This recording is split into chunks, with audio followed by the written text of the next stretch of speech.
Les causes principales qui ont poussé les républicains à s'engager dans ce qu'ils appelaient en partie eux-mêmes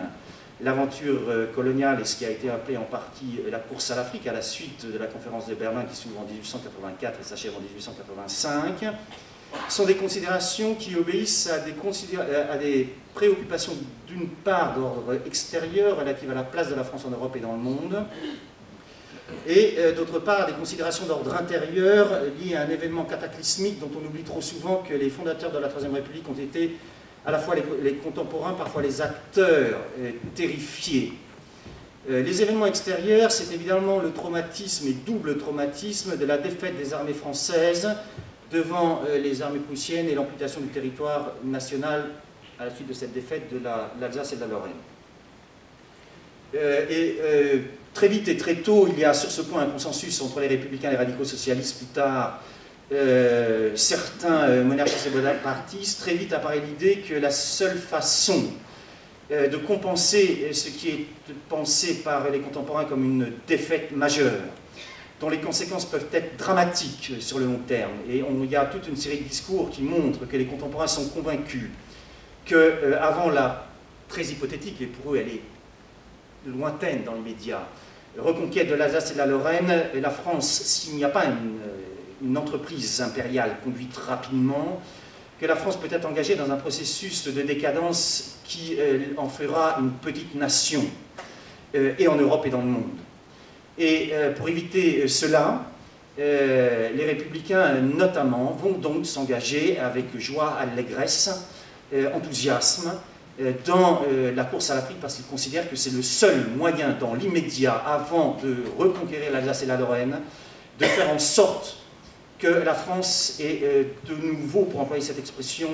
un peu convenue, une voix forte dans le concert des nations et soit de nouveau une puissance européenne et mondiale importante parce qu'elle sera devenue très vite une puissance impériale absolument majeure et incontournable comme on dit aujourd'hui. Le deuxième élément, et ce qui a pesé aussi très fort dans la balance, qui permet aussi de comprendre les raisons pour lesquelles, a priori, c'est singulier, éventuellement, lorsqu'on étudie la chose d'aujourd'hui, de comprendre pourquoi des hommes qui, par ailleurs, étaient fermement convaincus de la nécessité d'améliorer le sort des classes pauvres et dangereuses, qui étaient éventuellement soucieux, pas éventuellement d'ailleurs, qui pour beaucoup d'entre eux étaient soucieux du sort de la classe ouvrière, des prolétaires, comme on disait à l'époque, cela paraissait un gros mot, soucieux de l'amélioration de leurs conditions de travail et d'existence, pourquoi ceux-là se sont très vite convertis à la question impériale et pourquoi dans leur esprit la question sociale et la question impériale non seulement n'étaient pas contradictoires, mais que la question impériale était pensée par eux comme un moyen de résoudre en partie, ou de tenter de résoudre en partie la question sociale. Et la question sociale non pas dans le sens seulement où la question sociale est relative au sort des classes pauvres et dangereuses, mais au sens où la sociale, au 19e, jusqu'à la fin du 19e, début 20e, désigne évidemment à quoi Marx pensait notamment, c'est-à-dire la révolution n'est pas un spectre évanescent, mais le spectre terrible de la guerre civile et de l'écrasement de la Commune de Paris. Les contemporains, les fondateurs de la Troisième République sont contemporains de cet événement et ils ont une préoccupation très importante qui n'est pas seulement d'établir la Troisième République, mais de faire en sorte qu'à la différence des deux premières, cette République soit enfin forte, stable et capable d'exister dans la longue durée. Notamment parce que c'est un enjeu politique majeur vis-à-vis des bonapartistes et des royalistes, et parce que c'est pour eux un argument absolument essentiel de faire la démonstration que la République n'est pas un régime instable, que faire la démonstration que la République n'est pas simplement un régime voué à la révolution et à la guerre civile, mais que la République peut enfin surmonter et la révolution et la guerre civile. Et pour cela, ils vont donc se convertir très rapidement à l'Empire. En précisant que la chose est énoncée en des termes très clairs, alors que fument encore les ruines de la Commune de Paris par Ernest Renan, dans un texte dans lequel Ernest Renan écrit à peu près ceci, je cite de mémoire, « Un pays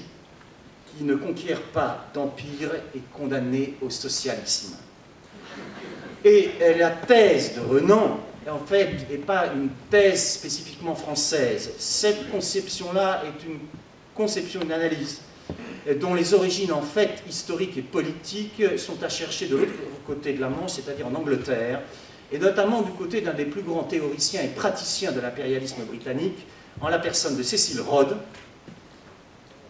à qui la glorieuse couronne d'Angleterre a ensuite dédié un pays. Cecil Rhodes qui relate dans ses mémoires, alors je ne sais pas quelle est la part de réalité de fiction, d'écriture du roman propre à Cecil Rhodes, mais au fond peu importe. Cecil Rhodes écrit dans ses mémoires qu'il a pris conscience de l'importance de la construction impériale en se promenant dans les faubourgs ouvriers de Londres et en entendant des ouvriers, des prolétaires, et lui le dirait avec un mépris souverain, vociférer, hurler et dénoncer en des termes très crus leurs conditions d'existence et de travail. Et il dit avoir réalisé à ce moment-là que la seule façon d'essayer de contribuer à la résolution de la question sociale en Angleterre était d'engager la Grande-Bretagne dans une construction impériale extrêmement importante, laquelle a effectivement en Grande-Bretagne joué un rôle de soupape sociale très importante, parce que la Grande-Bretagne a été capable de réaliser ce que les Français ont mis beaucoup de temps à réaliser, c'est-à-dire à exporter massivement, durablement,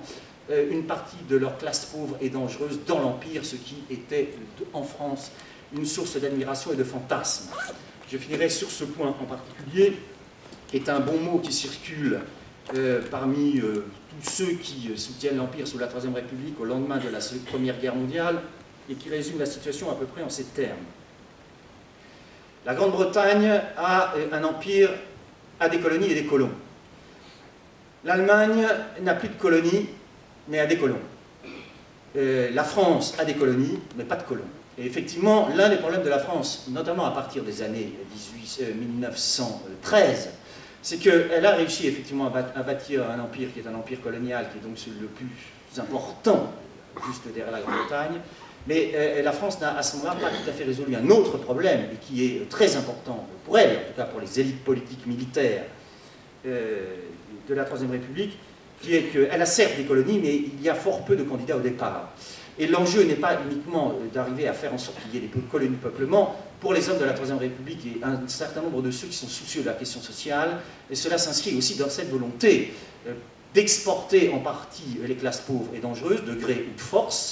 de force quand il s'agit notamment d'un certain nombre de récidivistes, vagabonds, population flottante pour laquelle la Troisième République vote une des lois les plus répressives qui ait jamais été votée en France, les lois sur le vagabondage de 1885, si ma mémoire ne me trahit pas,